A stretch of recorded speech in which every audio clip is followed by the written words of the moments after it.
Hey everybody, it's Romania Black. We are on episode 4 of Stars Align. Oh my gosh, this series has been so good so far. And I wanted to bring something up. Wushin, who is a fellow friend and patron on Patreon, brought up this really good point about Maki, and I didn't get a chance to comment on it because I'd already recorded episode 3. But she pointed out that Maki comes across kind of as controlling or wanting control because that's an aspect of Maki's life that he doesn't have. Because everything is so unstable at home, like his mom is coming and going, her job always changes, his father is not a good influence and constantly is a negative source of chaos in his life, that Maki's whole idea of gaining control and some sense of normalcy in his life is to have control over certain situations. Like he takes care of the cooking and he doesn't want the friends to help out with the cooking. He takes care of the cleaning. He runs up and down the stairs and does all the things. He offers to do all the things himself because that control gives him a sense of normalcy amidst the chaos and instability that is his life. And so I hadn't really thought about that.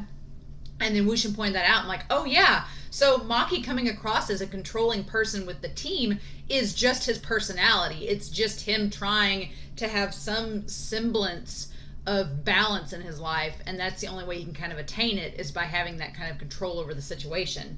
Which, it hasn't hurt anybody yet. So it's fine. It's just the teammates kind of all notice that he's like that. And him kind of becoming hyper aware and hyper focused in the last episode of how the other team is just him, like it's sort of like a distraction. Like if I can just maintain this semblance of control over this one part of my life, and the other parts that are kind of falling apart, I'm not going to care so much about. So that's a really interesting introspective about Maki, and so thank you, Wushin, for bringing that up, because I've been trying to articulate what I felt about Maki the last couple of episodes, and her comment, I was like, that's exactly what I've been wanting to say, is about the whole control issue. That's exactly right. So thank you.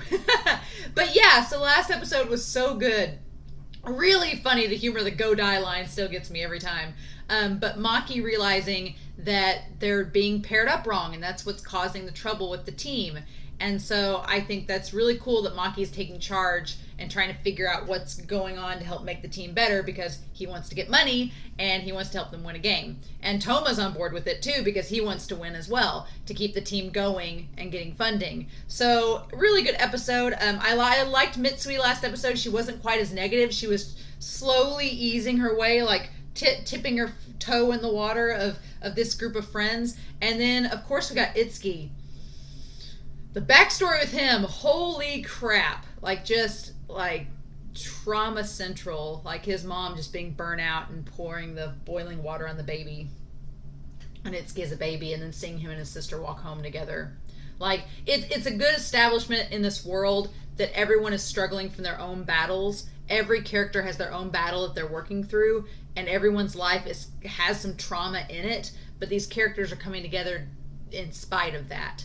And being middle schoolers, of course there's melodrama involved because it's middle school, but I like the fact that we're getting introduced to these characters and kind of their worlds, and just what's their baggage that each of them are bringing to the table, and then going from there. So that's really cool. So yeah, I'm pretty much enjoying this series so far. It's dealing with some topics that I don't think other sports anime really delve into as much, which is really good. And I'm assuming that as the story goes on, we're going to get into more of that. So yeah, we're going to do episode 4 today.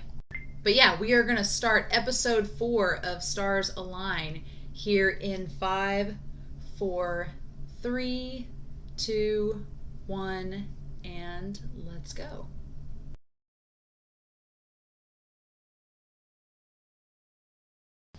Ugh. I can't stand that father at all. He's the worst. He's the worst. It's like you knew something bad was gonna happen. Everything was going too good this episode. It was going too well, and you knew something bad was just gonna happen. And right there, as soon as he left to go get groceries, I was like, is something bad gonna happen? And guess what? Yeah, it did. That asshole shows up, and he's such scum. I hate him so much. It's just that whole scene made me so mad at the end. But, so this episode was really good up until the last 10 seconds.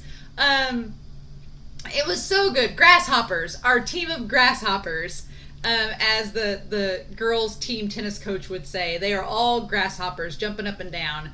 And she's like, don't tell them the girls gave him praise. They're hormonal middle school boys. They'll be all about it. But I love that was the theme of the episode, was that they were grasshoppers. So Maki.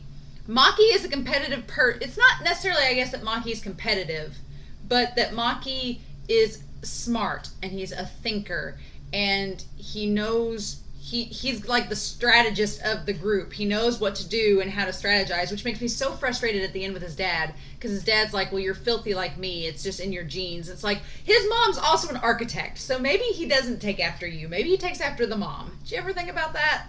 So, but Maki, he's a strategist, and he wants to prove that he's right in putting them in pairs like this, and to also boost their confidence. It's interesting, because Maki, the last couple of episodes, Maki has like a tough love personality in terms of getting them into shape, being like, you guys have kind of sucked it up the last couple of years, we need to get it right.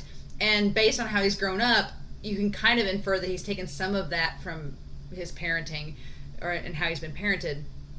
But then he also wants to build their confidence and make them feel better. So I was wondering when they were playing the matches, I'm like, is he going easy? And at first I thought he was going easy because he's playing 3 games. He doesn't want to tire himself out. But then it's also that he wants to boost their confidence. So they barely beat Now and Teo, because that would have been too unrealistic. They're the weakest on the team. But they barely beat them. So, and you could argue they saved that group for last, because then they barely beat them, and it shows that they were also tired, so it makes it seem a little more realistic. So Maki is a schemer. Toma is onto him. Maki is a schemer, and he knows exactly what he's doing. But there's so much interesting things that work in this episode. It was a very low-key episode, but there's a lot of stuff going on behind the scenes that I have questions about. And so when the ED was going, I was like, I need to write these down before I forget about it. So the pairs work well. I like that Maki's like, these are not necessarily people that would normally get along, but they complement each other well. I think before they were picking pairs just on who was friends best with who, and who could boss who around, and it just wasn't working. So like I could definitely hear Haiji's voice in the one guy this episode. I was like, oh, that's Haiji. Like you put him and Shingo together, and they complement each other. Well, they're both egotists, so they both spurn each other on. And then you have Itsuki, who is he's very focused and can like have quick reflexes, again, tying to his past. He's good up front, and the other guy can help him from the back. And then the other two, they kind of know they're in sync with each other, so they can kind of help each other finish their own moves. So very, very smart strategy there. And I like that Maki's like, you guys need to interact with each other as often as possible, so they'll help you bond and become closer and complement each other even more. So they're meeting after class, they're doing this. Like Maki's got the whole thing planned out. He wants them to do well and win, which is not at all what the club was planning. That surprised me too. The club was like, we kind of intended with this budget that the tennis team was going to get offed. So that's interesting. So that them winning a match may throw all of this out of whack. But the club president doesn't seem too concerned about it. She's like, well, whatever's going to happen is going to happen. And, we'll just cut whoever we have to, because society's ruthless like that. I'm like, girl, you're in middle school. When you're in high school, you might as well just run for mayor or something. like how intense is this 12-year-old? She is cutthroat. Like, man, she's such an interesting character because of how comically cutthroat she is. I'm like, girl. And so then we have Tacky, the name of the advisor, the nickname they give him, and he's like, don't call me that. And they're like, we're going to call you that. But Tacky flirting with the girls' tennis coach, or her flirting back, is very funny. Maybe they weren't flirting, but it kind of read as flirty to me. But he has that painting in his office. I'm very curious what it is, because he's an art teacher, so he's probably been working on a project. But so there's some things about him that are interesting in this. One is, I'm curious, and don't spoil me on this because we may find out later, but I'm curious to know how long he's been the sponsor for the Soft Tennis Club. If it's been several years, if Toma's brother had him as a sponsor, that would be really interesting to know, because if he had him as a sponsor, then maybe this incident that they're talking about happened back then. And so that's really interesting. I like that he's clearly been club advisor for long enough that he knows these other soft tennis clubs. He has a whole roster of them on like an Excel sheet Like, he has all their contact information and everything. So he's clearly been at it for a while. But he picks the best one, the national champions. He picks them to go to ask for a practice match. And so I was curious. I'm like, why would you do that? Are you trying to crush their spirits because they seem really into it? Are you trying to let them down easy that they're not going to get funding even if they do well? Are you trying to make them disband? Like, I'm so curious to know. Or maybe he is trying to build them up, and it's like Maki said, this is the best opportunity to do so. Or he just happens to know the coach from Misaki the best, and that's who he goes to. But either way, there's been some incident.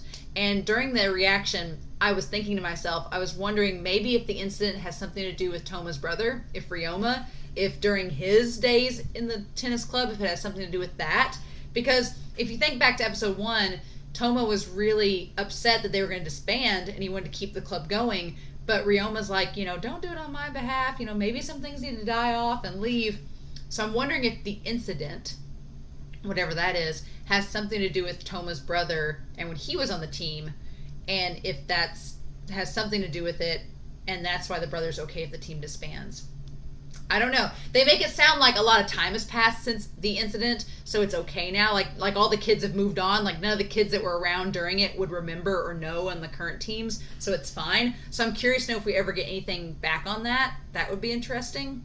But I find it very curious that he picks the top school for them to play. But like Maki says, at first they're all kind of, disheartened because they're like, oh, we're going to suck. Like, we barely made a team. We're going to suck against them. They're the champion team. And Maki's kind of like, well, it doesn't matter how we do because who cares?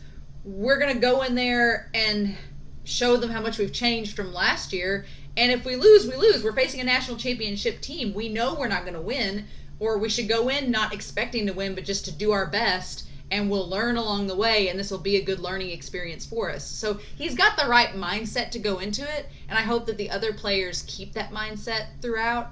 I hope that, because I think that that's probably the best way you can go about it is, and the guy was like, we're not going to hold back against you, and Taki's like, yeah, no, I don't want you to hold back. I want you to be on your game. So very curious about that. Mitsu,